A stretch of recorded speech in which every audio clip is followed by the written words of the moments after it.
अब अपन जो नया टॉपिक पढ़ने वाले हैं वो है सॉल्वेंसी रेशियो का अंदर सेकंड फॉर्मूला। ठीक है, तो नेक्स्ट होता है टोटल असेट्स टू डेप्ट रेशियो। फर्स्ट था हमारा डेप्ट इक्विटी रेशियो और सेकंड जो इसके अंदर है सॉल्वेंसी रेशियो के अंदर वो है टोटल असेट्स टू डेप्ट रेशियो। इसका फॉर्मूला भी बहुत सिंपल है, जैसे इसका नेम मेंशन कर रहा है टोटल असेट्स टू डेप्ट, it means total assets divided by debt. Whenever we talk about debt, it means we are talking about the non current liability. मतलब debt जब भी बोलता है क्वेश्चन या कहीं पे भी debt वर्ड हमको समझ में आता है तो it relates to non current liabilities. Okay, अब हमने पढ़ा कि डेप्ट तो हमको समझ में आ गया कि भाई जो भी चीज़ नॉन करंट नेचर में होगी, जो भी लाइबिलिटी होगी प्लस नॉन करंट नेचर में होगी तो इट वुड बी अवर डेप्ट। अब हमको जो पढ़ने वाली चीज़ है वो है total assets. Total assets means आपको ये पता होगी that there are two types of assets, one is current assets and next one is non current assets. ठीक है, तो टोटल असेट का फॉर्मूला क्या बन जाता है, तो total assets is equal to current assets plus non current assets. Okay, तो अभी हमने दो फॉर्मूला सीखा, एक तो हमने सीखा टोटल असेट्स और नेक्स्ट रिलेट्स टू डेप्ट, और डेप्ट तो अपन को पहले से पता था। अब स्टूडेंट मैं आपको जो चीज़ बता रही हूँ आप उसको थोड़ा ध्यान से समझिएगा, क्योंकि वो चीज़ जो है वो बैलेंस शीट से रिलेटेड है। अगर आप ये बैलेंस शीट की स्ट्रक्चर के अकॉर्डिंग फॉर्मूला समझ जाते हैं तो आपके लिए बेटर है, अदरवाइज आपको फॉर्मूला लर्न करना पड़ेगा।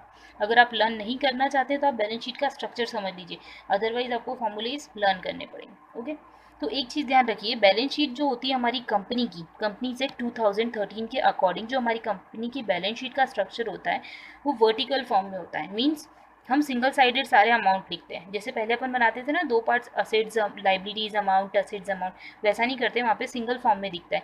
जैसा आप ये वीडियो के पहले आपको जैसा दिया गया है स्क्रीनशॉट, ठीक है, उसके अंदर आपको लाइबिलिटीज़ का और असेट्स का स्ट्रक्चर और बैलेंस शीट का स्ट्रक्चर दिख जाएगा।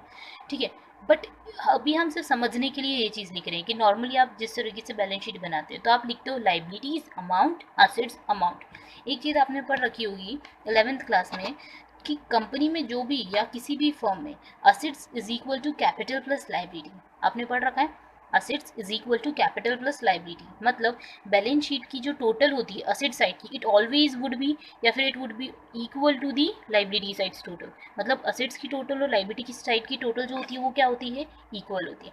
तो अब अपन इसको समझते हैं। ठीक है, ये चीज़ ध्यान रखिएगा कि असेट की टोटल लाइबिलिटी की टोटल की इक्वल होती है, plus assets is equal to capital plus liabilities. तो अब अपन यहाँ पे समझते हैं कि current assets plus non current assets, यहाँ पे करंट असेट्स और नॉन करंट असेट्स को ऐड करते हैं तो हमारे पास क्या आता है, टोटल असेट्स, जैसा कि हमने पहले फॉर्मूले में पढ़ा है। मीन्स यहाँ की टोटल वुड इक्वल टू यह टोटल, यहाँ की टोटल से इक्वल आती है। अब अगर अपन इस टोटल का सेग्रीगेशन देखते हैं तो इट है थ्री कंपोनेंट। इसके कितने कंपोनेंट्स होते हैं, थ्री कंपोनेंट्स।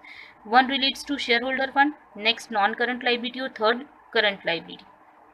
स्टूडेंट आप एक चीज़ ध्यान रखिए, this is your liability means non current liability, और करंट लाइबिलिटी भी आपकी क्या है, लाइबिलिटी है।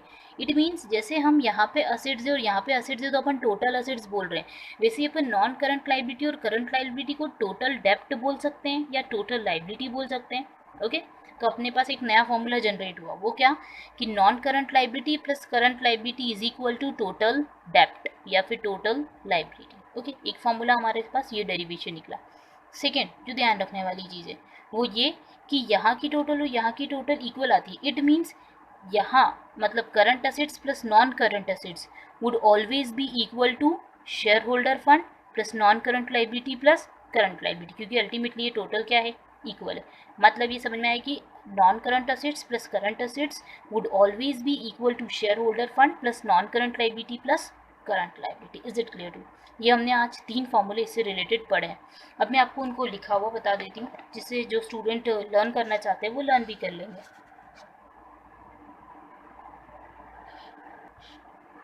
तो स्टूडेंट आप देखिए, जैसे यहाँ पे फर्स्ट फॉर्मूला लिखा है total assets is equal to current assets plus non current assets, आप लर्न कर लीजिएगा।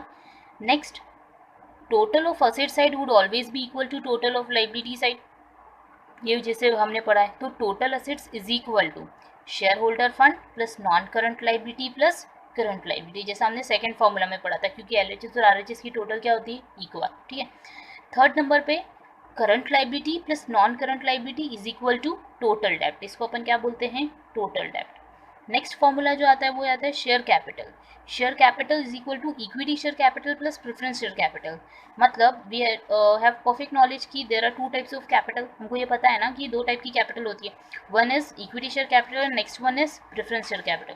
तो whenever we talk about the share capital, जब हम शेयर कैपिटल की बात कर रहे हैं, it means we are talking about the equity share capital as well as preference share capital. ठीक है, तो जब भी क्वेश्चन में शेयर कैपिटल दे रखा होगा it means equity share capital और प्रेफरेंस शेयर कैपिटल दोनों इंक्लूडेड है।